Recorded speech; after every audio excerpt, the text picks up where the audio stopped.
Сәлеметсіздер ма? 2-115 есебімізде көбейткіштерге жіктеңдер дейді. Бірінші мен ұқсас мүшелерін астын сызып қояйын. Осылардан ортақ мәнді біз жақшаның сыртына шығарамыз. Яғни, бұл жерде с квадрат шығарып жіберсек болады. С квадрат шығарып жіберсек, жақшаның ішінде а қалыпты. Келесі, мына жерде плюс с қалды. Келесі, мына жерде минус б қалады. Минус б. Келесі, мына жерде минус д-ны жақшаның сыртына шығара аламыз екен. Минус д-ны жақшаның сыртына шығарсақ а қалады. Енді мына жерде минус с-ды минус-минусым плюс болып кетеді, сондықтан плюс с деп шығарамыз. С. Келесі, мына жерде плюс болу үшін минус б деп д-ны шығарып жүргенбіз, минус д болады, б болады. Тең. Енді астына жаза берейін.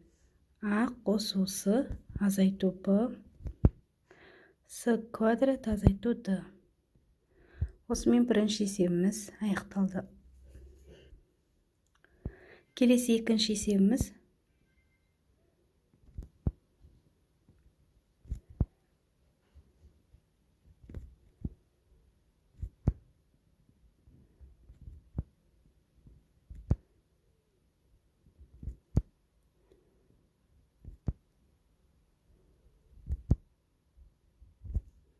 Ұқсас мүшенің астын сызайық.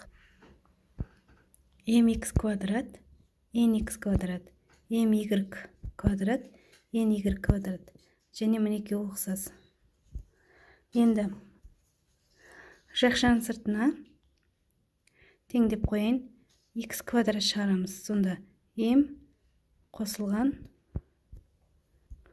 Мына жерде таңбамыз азайту таңба, сондықтан азайту n болады.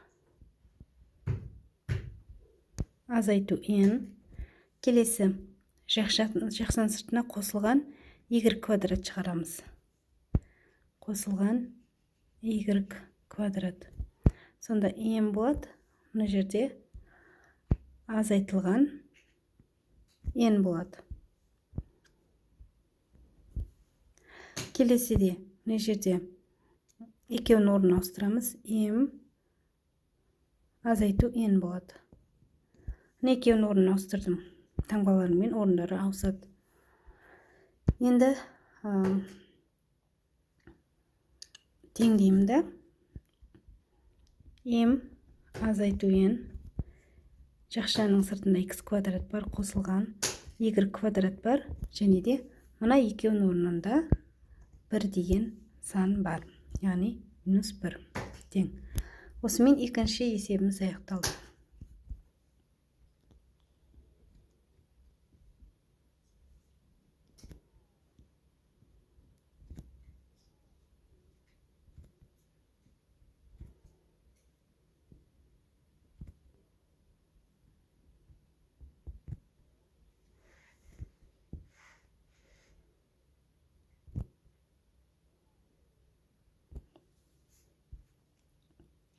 Бұл жерде де ұқсас мүшелерін астын сызып қояйын. bm квадрат, cm квадрат. Келесі bn квадрат, cn квадрат. bn, cn. Мына жерде тең дейміз да.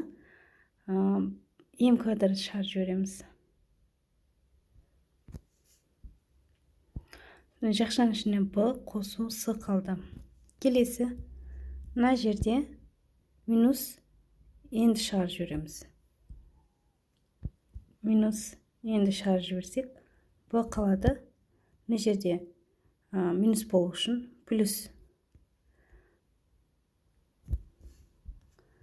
с қалады. Келесі, мына жерде плюс n квадратты шығарып жібереміз. Плюс n квадрат шығарып жіберсек, b болады. Мына жерде плюс n квадрат шығып кеткен. Мына жер плюс с қалады. Тең. Енді теңдеймізді. Б қосылған С, келесі жақшада М квадрат азайтылған N қосылған N квадрат. Бұл үшінші есебіміз. Төртінші есебімізде xy квадрат азайтылған ny квадрат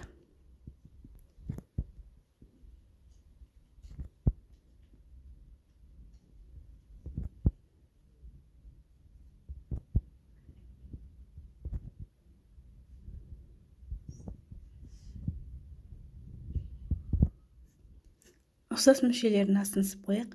Y квадрат n ny квадрат, келесі m квадрат x, m квадрат n. Қалған екеулері ұқсас. Бірінші есебімізде, яғни бірінші мәнде y квадратты шығарып жібереміз. Сонда теңдеп қойын. Y квадрат шығарып жіберсек, x азайтылған n қалады. Келесі мына жерде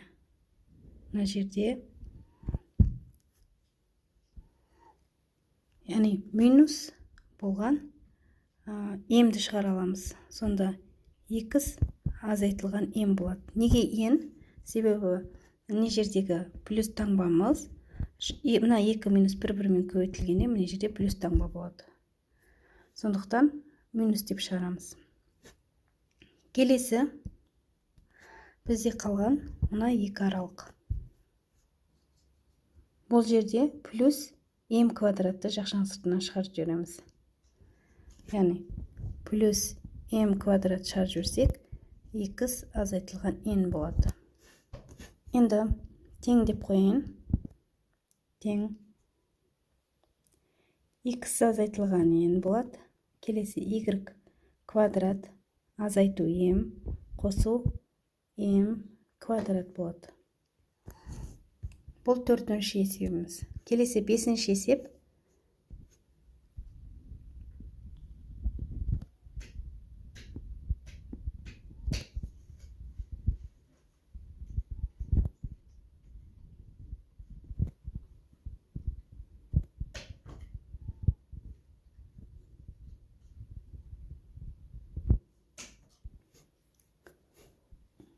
Келесі бұл жерде екеуінде де 2 болғандықтан осы екеуін бір ұқсас мүше қылып аламыз.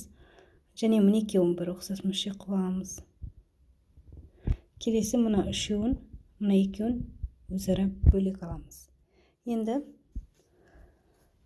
аны шығарып жіберейік жақшаның сыртына. Аны шығарып жіберсек, жақшаның ішінде а, б қосу 1 қалады. Яғни біз мына аралықты есептедік. Яғни мына аны шығарып жібердік. Келесі қосылған келесі аралығымызда мына жерден біз бұны шығара аламыз жақшаның сыртына. Бұны шығарып жіберсек, а, б қосылған 1 қалады. Келесі мына аралықтан жақшаның сыртына 2-ні шығара аламыз. Қосылған 2-ні шығарып жіберсек, а, б қосу 1 қалды. Тең. Енді а қосу а, б қосу 1. Келесі жақшаны ашамыз. А қосылған б қосылған 2 болады. Осымен 5-ші есебіміз аяқталды.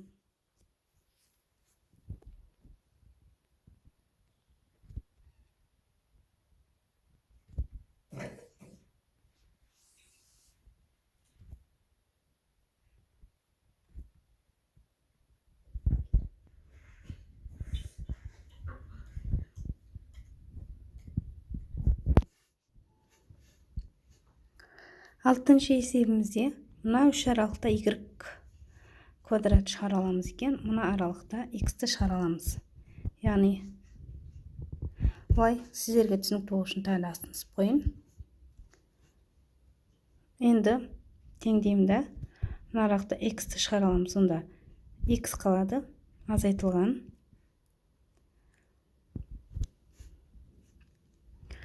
y қалады. Қосу 2 шығып кетті, 1 қалды. Жақшаны жабамыз. Аралықты азайтылған y квадрат шығарып жіберсек, x қалады. Мына жерде плюс болу үшін минус y қалады. Және де y квадрат шығып кеткен. Жеріміз плюс болады. Минус плюс болады. 1 тең. X азайту. Y қосу 1. X азайтылған y квадрат.